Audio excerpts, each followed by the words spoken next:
Δεν έχω βιώσει ακραίες. Δεν μπορώ να πω ότι έχω βιώσει. Επειδή έχεις 3 παιδιά, ίσως. Δεν το γνωρίζουν.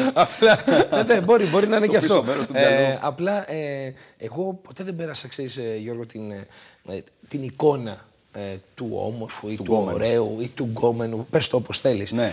Εγώ λοιπόν δεν έχω βιώσει, δεν μπορώ να πω ότι έχω βιώσει πράγματα τα οποία τα ακούω ότι τα έχουν βιώσει άλλοι καλλιτέχνες. Ναι. Δηλαδή σκίζουν τα ρούχα τους, ουρλιάζουν, κάνουν. Εγώ δεν είχα ποτέ τέτοια πράγματα. Ναι, αλλά τα κορίτσια που έρχονται που είναι έτσι γενικώς πολύ ενθουσιώδη, αυτό δεν μεταφράζεται σε φλερτ? Όχι, δεν νομίζω ότι μεταφράζεται σε φλερτ. Το να περνάει κάποιος καλά μαζί σου και να χορεύει δεν είναι. Το μεταφράζει σε φλερτ μόνο αν το αφήνεις να γίνει φλερτ. Αν δεν έχεις τέτοια διάθεση, τέτοια προδιάθεση και εσύ ο ίδιος. Πάντως έχει σταθερό κοινό, πολλά χρόνια. Πολύ κοινό. Αλλά δεν εκδηλώνεται ερωτικά το κοινό. Αυτό ακριβώς είναι το πιο σημαντικό. Ότι ήθελα να πω ότι ο κόσμος μου δίνει μεγάλη χαρά γιατί ο κόσμος αυτός είναι επαναλαμβανόμενος. Ναι. Δηλαδή βλέπεις ότι είναι πολλά χρόνια δίπλα μου. Ακούω κόσμο που μου λέει σε ακολουθώ από το 1998, από το 2000. Είναι 15-16 χρόνια. Ναι. Αυτό το πράγμα εμένα με γεμίζει με τιμή και με χαρά. Στην Αθήνα γεμίζει τις πίστες διαρκώς όσο κανένας άλλος καλλιτέχνης. Ωστόσο, εκεί βλέπουμε ότι δεν σε προβάλλουν όσο θα έπρεπε ανάλογα με την εμπορικότητά σου, έτσι. Σε lifestyle περιοδικά και στα εβδομαδιαία τα οποία έχουν πολύ μεγάλη απήχηση. Αυτό γιατί συμβαίνει, δεν θέλεις εσύ τη δημοσιότητα στη ζωή σου ή αυτοί δεν τη βλέπουν την επιτυχία που έχεις? Νομίζω ότι είναι το γεγονός ότι γενικά τη δημοσιότητα εγώ δεν την είδα ποτέ ως μέσον. Ναι. Εμένα μου αρέσει να μιλάω στον κόσμο μέσα από τα τραγούδια μου και τις live εμφανίσεις μου. Δεν θέλω να απασχολώ τον κόσμο.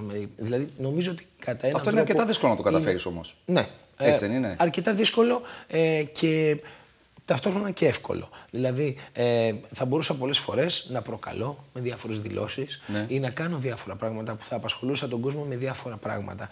Δεν σου κρύβω ότι όταν ξεκινούσα την πορεία μου, είχαν έρθει και με είχαν πιάσει τέτοια περιοδικά να κάνουμε κάτι. Fake. Ναι, αυτό ακριβώς. Τα στέλνουμε τα παπαράτσι. Δεν ξέρω αν είναι όλα ή όχι, ναι. αλλά είχε γίνει μια τέτοια πρόταση, ας πούμε. Ναι. Θέλω να πω ότι προτιμώ να κερδίζω τον κόσμο συνειδητά. Γιατί θέλει να έρθει στον Πάνο και γιατί ο Πάνος τον απασχολεί όσον αφορά τα τραγούδια του και τις live εμφανίσεις του, παρά με κάτι το οποίο προκάλεσε γιατί είπα ή κάτι το οποίο έκανα. Ναι. Νομίζω ότι όταν κερδίζεις έτσι τον κόσμο μπορεί να αργείς λίγο. Αλλά μένει αυτή η αγάπη, έτσι. Και επίσης δεν καίγεσαι μέσα σε εισαγωγικά. Δηλαδή προσπαθώ. Δεν σε βαριέται ο κόσμος. Έτσι ακριβώς. Προσπαθώ να μην εκμεταλλεύομαι και να μην με εκμεταλλεύεται η δημοσιότητα. Είναι μια νομίζω πολύ λεπτή γραμμή. Ούτε να είσαι τελείως απόμακρος. Του στυλ κρύβομαι, ούτε όμως απ' την άλλη κάθε περιοδικό που θα ανοίξεις να πρέπει ο άλλος να σε δει. Θέλω να πεις τι κάνεις στα μαλλιά σου. Κοίταξε. Τα αλλάζεις διαρκώς. Σταμάτα να τα αλλάζεις. Ναι, δεν είναι κάτι. Όχι, δεν είναι κακό. Ωραίο. Δεν είναι κακό νομίζω. Τώρα σε τι φάση βρίσκονται? Τώρα είναι σε φάση που τα γύρω-γύρω είναι κοντά και τα αφήνουμε λίγο τα επάνω λίγο μακριά. Τα έχεις κάνει και ίσια, τα έχεις ρίξει? Τα έχω ρίξει, έχω κάνει. Ναι, μόνο προβάλλον δεν έχεις κάνει, μόνο σγουράντα έχεις κάνει. Όχι, δεν τα έχω κάνει ακόμα. Αυτό δεν το έχω κάνει. Αλλά γενικά νομίζω ότι ναι, με τα μαλλιά μου έχω πειραματιστεί αρκετά. Η πατρότητα σε άλλαξε σαν άνθρωπο? Πολύ. Δηλαδή? Ας πούμε παλαιότερα έτρεχα πολύ περισσότερο με το αυτοκίνητο.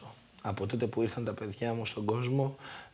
Το σταμάτησες. Και μετά λες για τους Ελληνοαμερικάνους που τρέχουν στην Ελλάδα και δεν τρέχουν στην Αμερική. Παλαιότερα, ας πούμε, νομίζω ότι ήμουν λίγο πιο ανέστητος μέσα σε εισαγωγικά. Ναι. Τώρα έχω δει και ταινία και κλαίω. Γαϊδούρη δηλαδή.